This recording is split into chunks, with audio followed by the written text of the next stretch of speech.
रूपापुर गांव में मंगलू नाम का एक धोबी रहा करता था। स्वभाव से वह काफी सीधा साधा था और इसी का लोग फायदा उठाकर अक्सर उसे बेवकूफ बनाते रहते थे। उसके पास 3 गधे थे जिनका नाम उसने वीरू, धन्नो और टुन्नू रखा था। टुन्नू बड़ा ही शरारती गधा था। वह अक्सर मंगलू धोबी को परेशान किया करता था। एक दिन कहो मंगलू भैया, इतनी ठंड में सवेरे सवेरे बेचारे मासूमों को लेकर कहाँ चल दिए? अरे क्या कहूँ रामदीन भाई, मैं कहाँ जाऊँगा। आज तक तो रूपापुर से बाहर नहीं गया हूँ। वही मियाँ के दौड़ मस्जिद तक नदी किनारे जा रहा हूँ। आज बहुत कपड़े हैं धोने के लिए। वो तो सब ठीक है मंगलू भाई, लेकिन ये बताओ, अपने तो 4-4 कपड़े और स्वेटर पहने हुए हो, लेकिन इन बेचारे गधों का क्या दोष है? इन्हें तुम इतना सवेरे ठंड में नदी किनारे क्यों ले जा रहे हो भाई? ये अगर नहीं जाएंगे तो मेरा काम कैसे होगा? उतना कपड़ा मैं कैसे धोकर लाऊंगा? परंतु हाँ, तुमने अच्छा सुझाव दिया है। मैं कल ही शीला से बोलूंगा कि इन सभी के लिए स्वेटर बुन दे, ताकि ये लोग और अच्छे से काम कर सके। अरे मालिक, ये आपको बेवकूफ बना रहा है। हम गधों को ठंड नहीं लगती, आपको गधा बना रहा है मालिक। अरे टुन्नू, तू भी क्या गधे जैसी बातें कर रहा है? अपने आप को बेवकूफ साबित कर रहा है। बोल के गधा नहीं, मालिक आपको उल्लू बना रहा है। सही जा रहा है दोस्त, बिल्कुल सही जा रहा है। एक गधा दूसरे गधे को गधा बना रहा है। अरे वीरू, तुम भी तो अपने आप को गधे ही साबित करने पर तुले हो। गधे जैसी बात करने की जगह उल्लू जैसी बात कर रहे हो। इस तरह तीनों गधे वीरू, धन्नो और टुन्नू आपस में बात करते हुए नदी किनारे पहुंच जाते हैं। मंगलू उनकी पीठ पर से कपड़े उतारकर एक एक कर धोने लगता है। साधु बहुत देर तक देखता है कि मंगलू तन मन से इतनी ठंडी में मेहनत कर रहा है। उसका काम और लगन देख साधु प्रसन्न हो जाता है। इतनी सुबह सुबह जब लोग इस ठंड में घर में कंबलों में दुबके पड़े हैं, तुम यहाँ नदी किनारे पानी में कपड़े धो रहे हो। क्या तुम्हें ठंड नहीं लगती? लगती है ना महाराज, ठंड तो हमें भी लगती है, लेकिन क्या करें, इतने कपड़े हैं कि धोते धोते 12 बज जाएंगे, इसलिए सुबह ही कपड़े धोने निकल लिए। तुम्हारी अपने काम के प्रति मेहनत और लगन देखकर मैं बहुत प्रसन्न हुआ। तुम कोई भी एक वरदान मांगो, तुम्हारी वो इच्छा मैं पूरी करूंगा। महाराज, मुझे लोग कहते हैं कि मैं बेवकूफ हूँ। अगर मैं आपसे वर मांग लिया तो मेरी पत्नी नाराज हो जाएगी, इसलिए मैं पत्नी से पूछकर ही वर मांगूंगा। ठीक है, तुम्हारा ये वरदान मुझ पर उधार रहा। तुम जब चाहो मुझे याद करके मुझसे वरदान मांग सकते हो। इतना कहकर साधु वहाँ से चला गया। मंगलू धोबी अपने काम में लग गया। सारे कपड़े धोने के बाद मंगलू अपने तीनों गधों के पीठ पर कपड़ा लादकर अपने घर पहुँच जाता है। शीला, अरे ओ शीला, अरे कहाँ गई? लो, मैं सारा कपड़ा धोकर ले आया हूँ, इसे मैदान में फैला कर सुखा दो। हाँ हाँ आई। दिन रात गधे जैसा खटते रहती हूँ, फिर भी मन लायक खाना तक नसीब नहीं होता। ऊपर से तुम्हारे जैसा बेवकूफ पति भगवान ने दे दिया है। देखा धन्नो, मालकिन हम लोगों की बड़ाई कर रही है। बोल रही है कि गधा जैसा खटती है, यानी हम लोग बहुत काम करते हैं। हाँ, कभी कभी भुलाए हुए गधे जैसा मार भी पड़ता है। गधे जैसा खटने से याद आया, रामदीन भाई कह रहे थे कि इन तीनों को ठंड में स्वेटर बनवा देने के लिए। बेचारे कितने खटते हैं। मैं ऊन ला दिया हूँ, तुम इनके लिए स्वेटर बुन दो। हे भगवान, मैं आपका क्या बिगाड़ी थी जो इतना बेवकूफ पति मुझे ही दे दिए। आज तक किसी गधे को तुमने स्वेटर पहने देखा है? बहुत तरीके, मुझे तो ये ध्यान में ही नहीं आया। दुकानदार मुझे बोल ही रहा था कि ऊन तो ले जा रहे हो इन गधों के लिए, लेकिन मैं वापस नहीं करूंगा, सोच समझ कर लो। मैं तो उसी समय मालिक से बोल रहा था मालकिन कि रामदीन आपको बेवकूफ बना रहा है, लेकिन मालिक हम गधों की भाषा समझ ही नहीं पाते। ऊपर से ढेंचू ढेंचू करने पर मुझे 2 डंडे भी मार दिए। अबे टुन्नू, ज्यादा मत बोल, हम गधों की भाषा मालकिन भी नहीं समझती। ज्यादा ढेंचू ढेंचू मत कर, नहीं तो मालकिन अभी सनकी हुई है, सारी कसर तुम्हीं पर उतार देंगी। अरे इस पर गुस्सा उतारे तब तो ठीक ही है, लेकिन इसके चलते हम बेकसूर भी मारे जाएंगे। सब खड़े खड़े मुंह क्या देख रहे हो? जल्दी जाओ और दुकानदार से ऊन वापस कर पैसे लेकर आओ। अगर तुम आज पैसे लेकर नहीं आए तो तुम्हारी खैर नहीं। मंगलू धोबी उल्टे पैर वापस बाजार जाता है।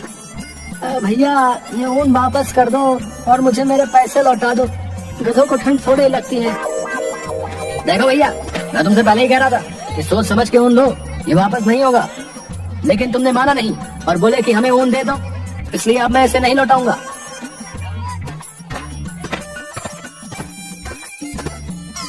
मंगलू धोबी ऊन लेकर वापस घर पहुंचता है।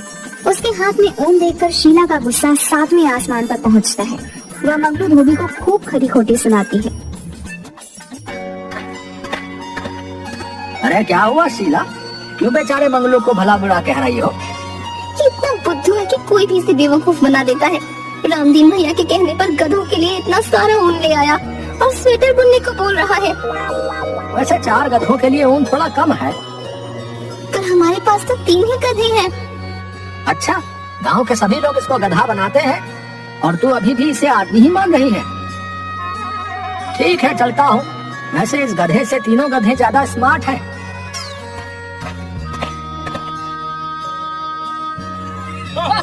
मुखिया जी के साथ सभी आदमी मंगलू धोबी के बेवकूफी पर हंसते हुए चले जाते हैं। शीला को बहुत बुरा लगता है और उस रात शीला खाना भी नहीं देती मंगलू को। दूसरे दिन सुबह उठते ही मंगलू धोबी फिर से गधों को लेकर नदी के घाट के लिए निकल जाता है।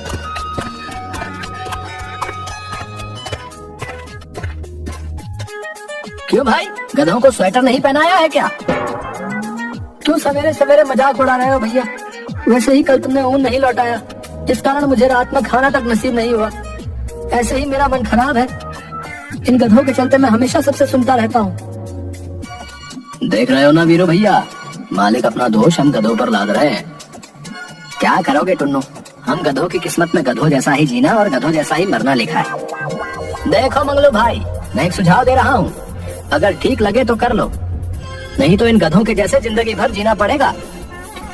हाँ भैया बताओ ना, हम भी इस गधे जैसी जिंदगी से तंग आ गए हैं। दिन भर काम करो, शाम को जाकर बीवी से डांट सुनो, बस यही जिंदगी रह गई है। तो सुनो, इन गधों को बेचकर एक बड़ा सा वॉशिंग मशीन ले आओ। उसमें तुम्हें कपड़ों को धोने में मेहनत भी नहीं पड़ेगी और ना ही सुखाने में, बल्कि जो टाइम मिलेगा उसमें तुम दूसरे काम भी कर सकते हो। कब तक बेवकूफ बने रहोगे? होशियार बनो, होशियार, समझे? बात तो पता है कि कह रहे हो भैया, मैं आज ही इन्हें बेचकर शहर से वॉशिंग मशीन लेकर आता हूँ। वैसे भी काम करते करते अब मैं थक चुका हूँ। वीरू भैया कह दो इनसे हमें बेचने की कोशिश ना करें, मैं दुलत्ती उलत्ती मार दूंगा तो फिर ना कहना।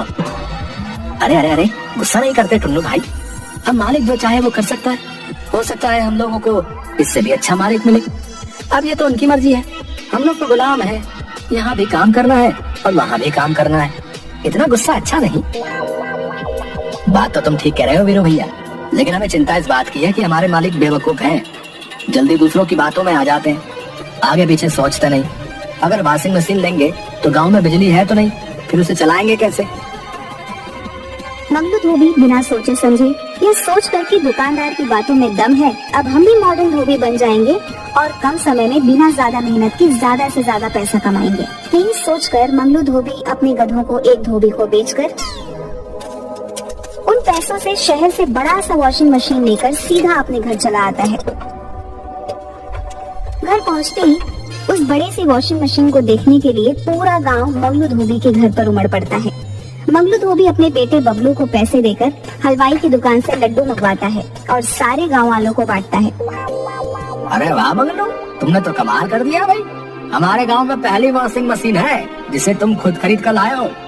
अब हम लोग भी शान से कहेंगे कि हमारे धोबी हमें मशीन में कपड़े धोकर और सुखा कर देता है। मंगलू धोबी ने हमारे गांव का नाम रोशन कर दिया। अगल बगल 200 गांव में किसी के पास वॉशिंग मशीन नहीं है। ये हमारे गांव की उपलब्धि है, उपलब्धि।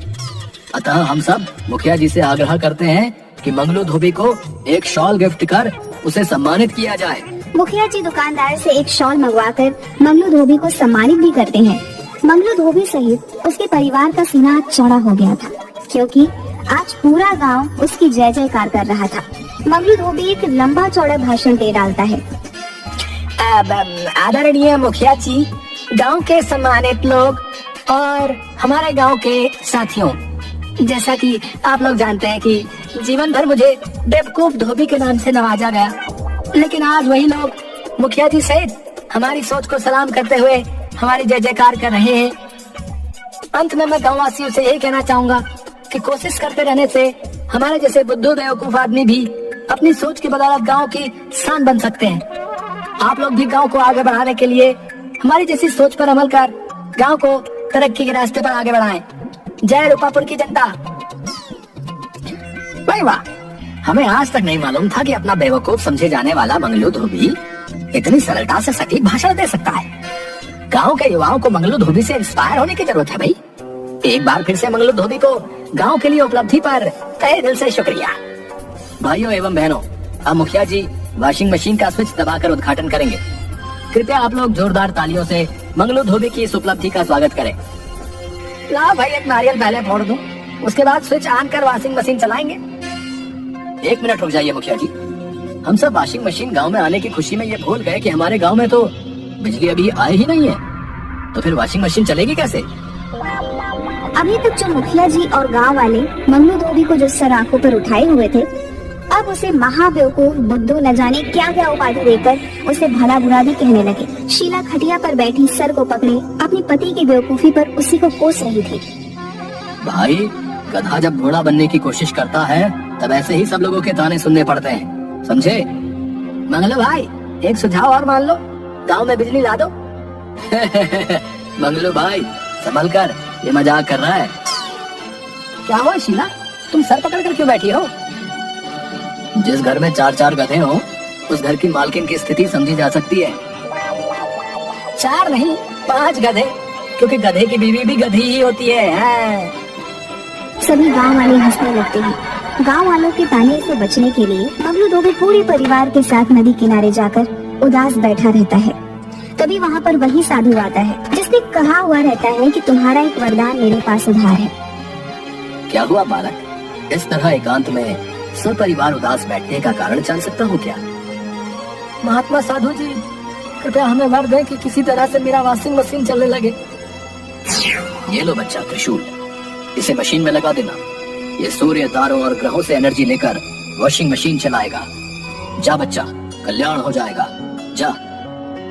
मंगलू धोबी की इच्छा के अनुसार साधु वर देकर चला जाता है। गांव लौटकर मंगलू वॉशिंग मशीन में त्रिशूल फिट कर देता है और स्विच ऑन करता है। वॉशिंग मशीन चलने लगती है। उसकी आवाज सुन गांव के लोग इकट्ठे हो जाते हैं। भाई मंगलू, मुझे माफ कर दो, तुमने वॉशिंग मशीन चलाकर सचमुच साबित कर दिया कि गधे तो हम मजाक उड़ाने वाले रह गए। तुम तो घोड़ापन हमसे कहीं आगे निकल गए भैया। मंगलू, हम आज सचमुच शर्मिंदा है, तुम हम लोगों से कहीं अधिक होशियार हो। आज मंगलू और उसके परिवार ने साबित कर दिया कि ये हमारे गांव के रत्न है, रत्न। मैं तो यूं ही नेता हूँ, गांव के असली नेतृत्व करने वाला नेता तो हमारा मंगलू है। मंगलू धोबी का अब गांव में रौब हो जाता है। वो जहाँ जाता है सेलिब्रिटी की तरह उसका स्वागत होता है। अगल बगल के गांव में उसकी स्पीच सुनने के लिए हजारों की भीड़ लग जाती है। अब गांव के साथ साथ नजदीक गांव के कई रईस परिवार उसके ग्राहक हो जाते हैं और मशीन से धुला कपड़ा पहनने में शान महसूस करने लगते हैं। धीरे धीरे मंगलू धोबी अमीर हो जाता है। दूसरे गांव के शातिर चोर खिरजू और बिरजू एक दिन मंगलू की वॉशिंग मशीन चोरी कर लेते हैं। दूसरे दिन गांव में हाहाकार मच जाता है। गांव की शान वॉशिंग मशीन की चोरी हो गई थी। कुछ महीनों में फिर से मंगलू के परिवार की स्थिति पहले जैसी हो जाती है। खिरजू, हमने मशीन तो चोरी कर ली, पर ये चलेगा कैसे? साला, हम लोग 3 महीने से इसे चलाने की कोशिश कर रहे हैं। त्रिशूल को लगता है घुमाना पड़ेगा। रुको, आज मशीन हम चला कर रहेंगे। जैसे ही त्रिशूल खिरजू घुमाता है, वॉशिंग मशीन का ढक्कन ओपन हो जाता है और खिरजू एवं बिरजू दोनों को अंदर खींच लेता है और उन्हें गोल गोल घुमाना शुरू कर देता है। अरे बाप रे, अरे कोई बचाओ हमें, अरे उल्टी हो रही है, अरे चक्कर आ रहा है, अरे कोई तो रोको इस मशीन को। अब हम चोरी कभी नहीं करेंगे, बताओ। खिरजू, तू मुझे दुलत के क्यों मार रहा है? अरे मैं क्यों मारूंगा, अरे हमें तो उत्तर दक्षिण पूर्व पश्चिम सब एक लग रहा भैया। अरे बस करो मशीन देवता, अरे मैं तुम्हें मंगलू धोबी के यहाँ खूब लेकर जाकर रख दूंगा। अब बिरजू तुम्हें कुछ बोलेगा या सिर्फ मैं ही माफी मांगता रहूं? हाँ, अब मशीन देता, हम दोनों मंगलू धोबी से नाक रगड़ कर माफी मांगेंगे। चोरी तो दूर, अपना सामान भी 4 बार सोच कर छुएंगे। तभी एकाएक वॉशिंग मशीन रुक जाती है। खिरजू और बिरजू दोनों इलाज कराने के बाद तुरंत मंगलू के घर वॉशिंग मशीन लेकर पहुंचते हैं और उनसे माफी मांगते हैं। दोनों को पुलिस ले जाती है। गांव में फिर से बाहर आ जाती है। मंगलू धोबी की स्थिति फिर से अच्छी हो जाती है, लेकिन और धोबियों की हालत खराब हो जाती है। मंगलू को ये अच्छा भी नहीं लग रहा था। एक दिन फिर वह नदी किनारे से गुजर रहा था कि वही साधु फिर से उसे मिलता है। कैसे हो बच्चा? आपकी कृपा से सब अच्छा चल रहा है बाबा, लेकिन अगर हमारी तरह सबका अच्छा होता तो बहुत अच्छा होता। तुम कहना क्या चाहते हो? किसी तरह हमारे गांव में भी बिजली आ जाती तो अच्छा रहता। मैं जानता हूँ बच्चा, तुम्हारे जैसा सबके बारे में अच्छा सोचने वाले की ही संसार को जरूरत है। जाओ बच्चा, कल्याण हो। गांव पहुंचने पर उसी समय राजधानी से कुछ इंजीनियर मुखिया जी के पास आते हैं और बताते हैं कि मुख्यमंत्री ने इस गांव को 1 सप्ताह के अंदर बिजली पहुंचाने का आदेश दिया है। 1 सप्ताह के अंदर पूरे गांव में बिजली के खंभे लग जाते हैं और मुख्यमंत्री खुद उस गांव में आकर बिजली का उद्घाटन मंगलू धोबी की वॉशिंग मशीन को चलाकर करते हैं। अब बेवकूफ मंगलू धोबी पूरे गांव का शान बन जाता है